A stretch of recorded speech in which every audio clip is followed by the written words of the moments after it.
In a significant diplomatic move, India has expelled a Pakistani diplomat, declaring him persona non grata for engaging in activities deemed inappropriate for his official status. The official, whose name has not been disclosed, has been ordered to leave India within 24 hours.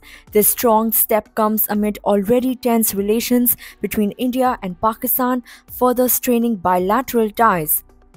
The Ministry of External Affairs issued a formal démarche to the Pakistan High Commission, lodging a strong objection to the official's conduct. The nature of the activities that led to the expulsion remains unclear, as the MEA has not elaborated on the specifics. However, the diplomatic action is seen as a response to actions not in line with the diplomat's role in India.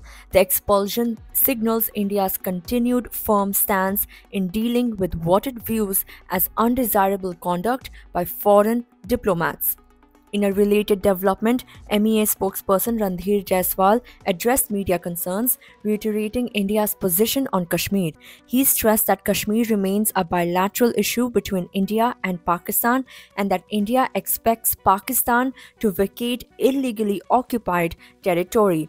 Jaiswal also responded to concerns about escalating military tensions following reports of potential nuclear threats. He confirmed that any military action would remain conventional and that India would not succumb to nuclear blackmail. He also warned that any country endorsing such threats risks destabilizing their own region.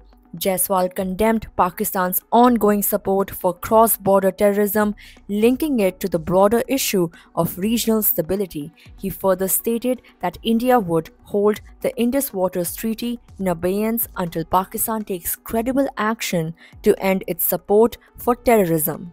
India's diplomatic move is a stark reminder of the strained ties between the two nations and highlights India's commitment to defending its national interests on the global stage. Stay tuned for more updates.